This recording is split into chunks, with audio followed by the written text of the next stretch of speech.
परिचय। मुझे बहुत प्यास लग रही है। क्या तुम्हारी पानी की बोतल में पानी है? हाँ, ये लो। अब मैं अच्छा महसूस कर रहा हूँ। आज आसपास हवा ही नहीं है। तुम सही कह रहे हो। आज बहुत उमस है। आज सुबह के समाचार में बताया गया कि आज मौसम उमस भरा रहेगा और बारिश भी हो सकती है। बच्चों, इस पाठ में हम वायु, जल और मौसम के बारे में जानेंगे।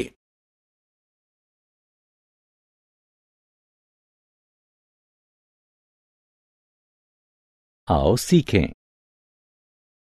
वायु और जल का महत्व बताना, वायुमंडल का संगठन समझना, जल चक्र का वर्णन करना, मौसम और जिन कारणों पर यह निर्भर करता है उसे बताना, मौसम और जलवायु में भेद करना। वायु का परिचय। वायु जीवों और पादपों समेत पृथ्वी के सभी प्राणियों के लिए बहुत महत्वपूर्ण है। पादपों को प्रकाश संश्लेषण करने और वायु में ऑक्सीजन छोड़ने के लिए वायु से कार्बन डाइऑक्साइड की आवश्यकता होती है। मनुष्यों और पशुओं को जीवित रहने हेतु सांस के रूप में वायु से ऑक्सीजन लेने की आवश्यकता होती है। क्या तुम जानते हो कि पृथ्वी के चारों तरफ का वायुमंडल वायु से भरा हुआ है? लेकिन वायुमंडल क्या होता है? जानने के लिए हमारे साथ आएं।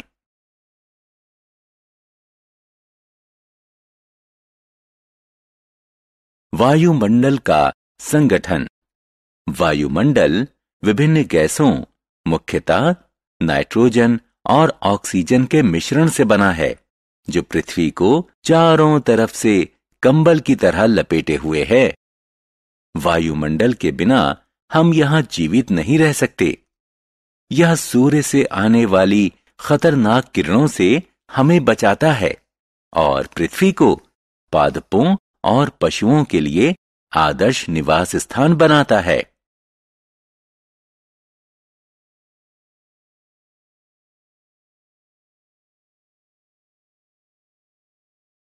जल की जरूरत।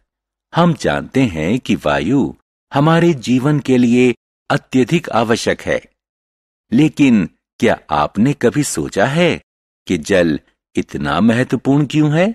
हाँ, हमें पीने, नहाने, खाना बनाने, कपड़े धोने, पौधों में पानी देने और अन्य दूसरे कई कामों के लिए जल की जरूरत पड़ती है।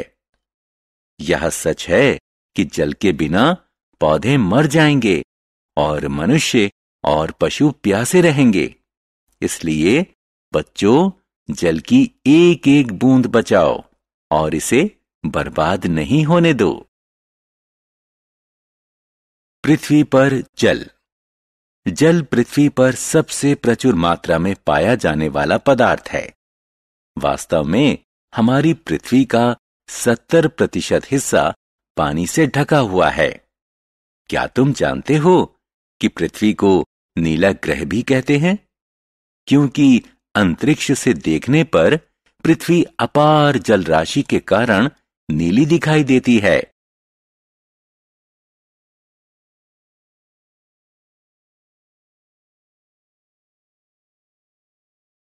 जल की अवस्थाएं। जल 3 अवस्थाओं में पाया जाता है: ठोस, द्रव्य और गैस। बर्फ, हिमकण और पाला जल की ठोस अवस्था के उदाहरण हैं। आपने नदी, झील, तालाब और समुद्र, बरसात और नल से आने वाले द्रव्य जल को जरूर देखा होगा। जलवाष्प वायु में मौजूद एक गैस है। आप गैस को देख नहीं सकते क्योंकि यह अदृश्य होती है।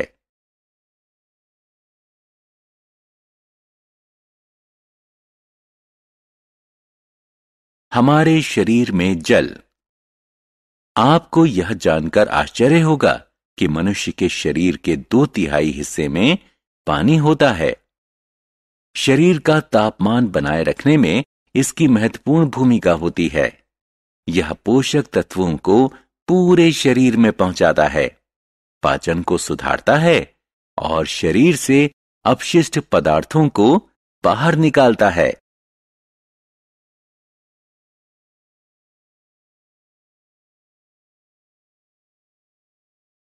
जल चक्र। क्या आप ये सोचकर हैरान हैं कि बरसात में सारा पानी कहां से आता है? वायुमंडल में सदैव एक निश्चित मात्रा में जलवाष्प रहती है। यह पृथ्वी की सतह जैसे समुद्र, नदी और झील से आती है।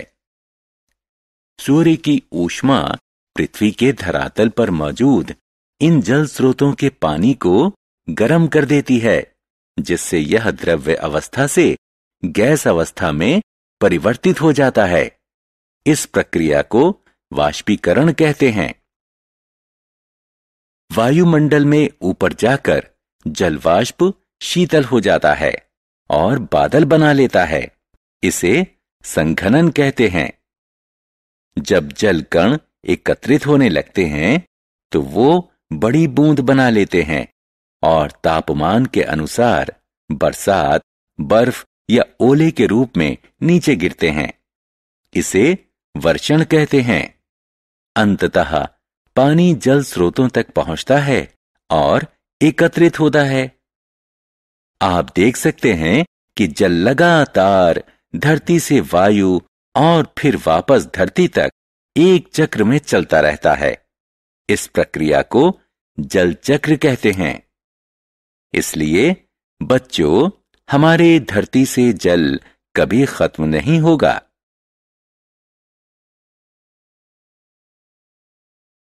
मौसम क्या है? क्या आपने आज मौसम की भविष्यवाणी देखी? नहीं? मौसम क्या होता है? मूलतः किसी निश्चित समय और स्थान पर वायुमंडल की स्थिति को मौसम कहते हैं। मौसम कई कारणों जैसे तापमान, आर्द्रता और वायु दाब पर निर्भर करता है। आइए इन कारणों के बारे में जानें।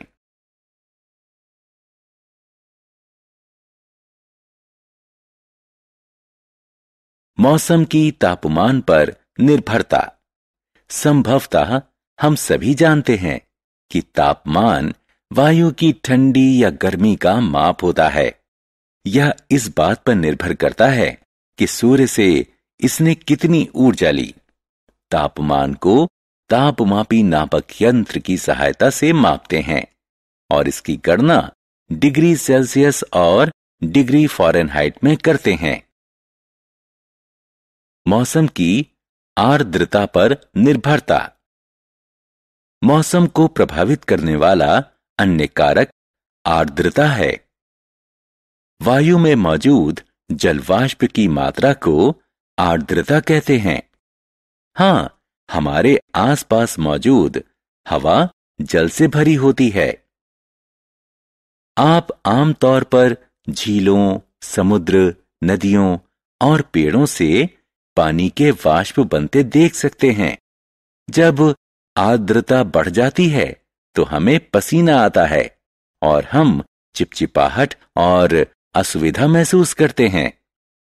जब वायु में आर्द्रता 100% के करीब पहुंच जाती है तो वायु बहुत ज्यादा वाष्प नहीं रख पाती और यदि उस स्थान पर तापमान गिरता है तो जलवाष्प अपने मूल द्रव्य स्वरूप में वापस आ जाते हैं।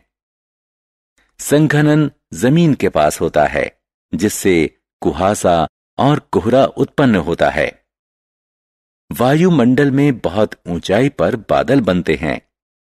अंततः बादलों से पानी बरसात, बर्फ या ओले के रूप में धरती पर वापस आ जाता है। मौसम की वायुदाब पर निर्भरता। आगे क्या? हां, वायुदाब। आपने अनुभव ना किया हो शायद, लेकिन हमारे आसपास की वायु में भार होता है। हम वायु दाब को दाब मापी नापक यंत्र यानी बैरोमीटर से मापते हैं। उच्च दबाव के क्षेत्र में वायु धीरे धीरे पृथ्वी के धरातल के पास आ जाती है। उच्च दाब वाले क्षेत्र में साफ धूप वाला मौसम रहता है। निम्न दाब वाले क्षेत्र में वायु वातावरण में ऊपर उठ जाती है।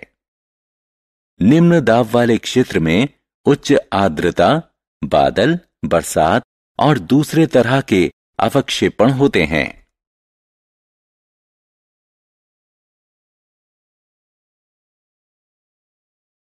जलवायु क्या है? क्या मौसम और जलवायु एक ही हैं? नहीं। किसी क्षेत्र में लंबे समय तक रहने वाले मौसम से उस क्षेत्र की जलवायु का निर्धारण होता है। उदाहरण स्वरूप, भूमध्य रेखा के करीब के क्षेत्र में गर्म जलवायु होती है और ध्रुवों के नजदीक ज्यादा ठंडी जलवायु होती है। बच्चों, अब आप मौसम और जलवायु में आसानी से अंतर कर सकते हैं।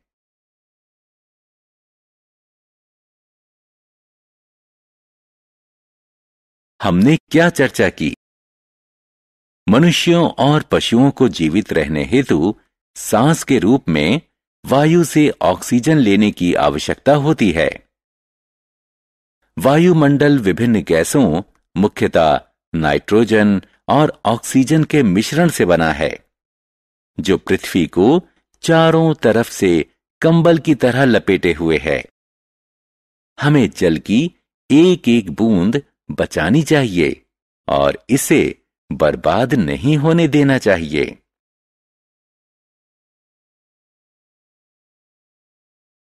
शरीर का तापमान बनाए रखने में जल की महत्वपूर्ण भूमिका होती है। यह पोषक तत्वों को पूरे शरीर में पहुंचाता है, पाचन को सुधारता है और शरीर से अपशिष्ट पदार्थों को बाहर निकालता है। जल के लगातार धरती से वायु और फिर वापस धरती तक आने की प्रक्रिया को जल चक्र कहते हैं। निश्चित समय और स्थान पर वायुमंडल की स्थिति को मौसम कहते हैं।